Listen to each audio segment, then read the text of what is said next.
Class 10 का first chapter nationalism में in Europe का सेक्शन 2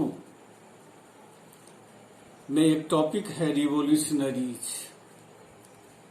पिछले क्लासों में ये बताए थे कि किस तरह 1815 में बैटल ऑफ वाटरलू हुआ, जिसमें नेपोलियन बोनापार्ट हार गया। हारने के बाद उसको हराने वाले जो कंट्रीज थे, ब्रिटेन, रसिया, पर्सिया, ऑस्ट्रिया और फ्रांस के बीच जो एक ट्रीटी हुआ था, जिसको ट्रीटी ऑफ वियना के नाम से जानते हैं, जो 1815 में हुआ।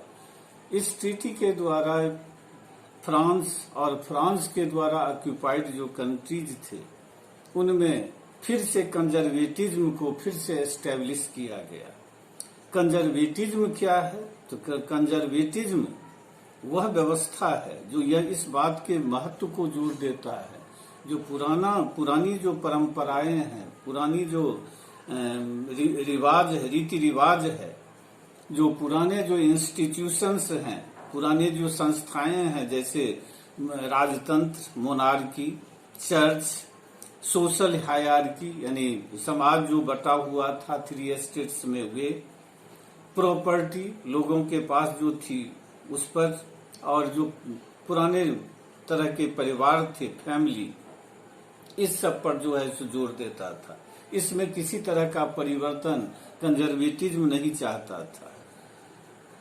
इसीलिए 1815 के बाद ये कंजर्वेटिज्म ये पूरी कोशिश किया कि जो भी परिवर्तन फ्रांस में रिवॉल्यूशन के बाद लाए गए हैं, उन सारे परिवर्तनों को पलट दिया जाए, एवर्ट कर दिया जाए।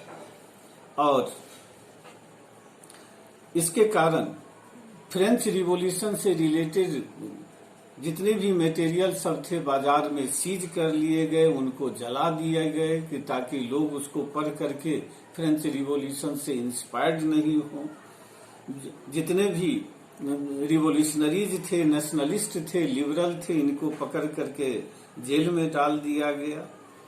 इसीलिए रिवॉल्यूशनरीज और नेशनलिस्ट ये सब जो है सो दमन के डर से, सप्रेशन के डर से ये सब भूमिगत हो गए, अंडरग्राउंड हो गए। और ये लोग अंडरग्राउंड होकर के इनमें से बहुत सारे सीक्रेट सोसाइटीज, गुप्त संस्थाएं स्थापित की, जिन गुप्त संस्थाओं के माध्यम से ये रिवॉल्यूशनरीज को ट्रेनिंग देते थे और नेशनलिज्म के आइडिया का प्रसार करते थे यूरोप में। ऐसे ही बहुत सारे जो रिवॉल्यूशनरीज हुए, उन्हीं में से एक रिवॉल्यूशनरी था जिसका नाम था गुइसेप्पे मेजनी। इटली का रहने वाला था, कम उम्र में ही रिवॉल्यूशनरी बन गया। 1831 में यह लिगुरिया जो इटली का एक राज्य था, वहां जो है सो तख्ता पलट की कोशिश किया, पकड़ा गया और देश से निकाल दिया गया।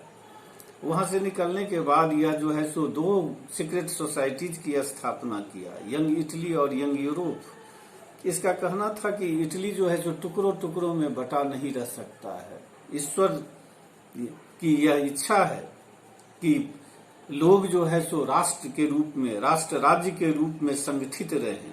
इटली जो है सो ये टुकड़ों टुकड़ों में बटा हुआ ज्यादा समय तक नहीं रह सकता है। उसे एक वाइडर एलायंस के थ्रू जो है सो एक रिपब्लिक बनना पड़ेगा। और इस तरह लगातार ऑटोक्रेटिक मोनार्की का विरोध और डेमोक्रेटिक रिपब्लिक का समर्थन के कारण कंजर्वेटिज्म सब गुइसेप्पे मेजनी को अपना सबसे बड़ा शत्रु समझते थे। इन 1815 conservatism was established in Europe.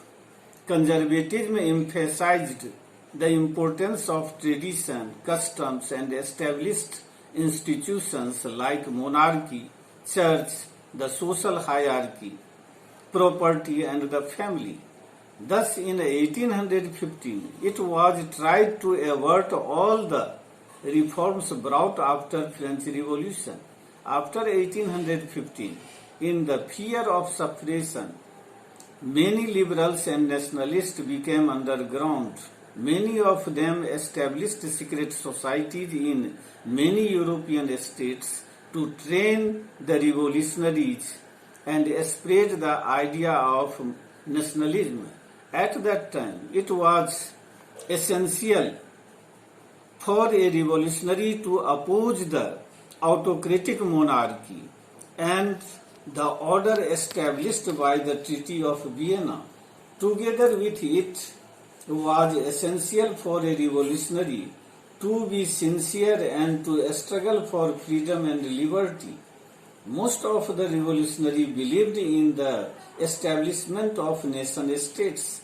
One of such revolutionaries was Giuseppe Mazzini.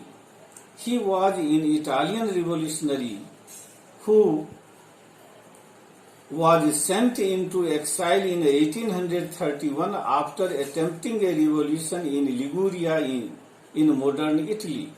He founded two secret societies, Young Italy and Young Europe. He believed that God had intended nations to be the natural units of mankind. So Italy could not continue to be a patchwork of small states and kingdoms. It had to be forged into a single united republic within the wider alliance of nations.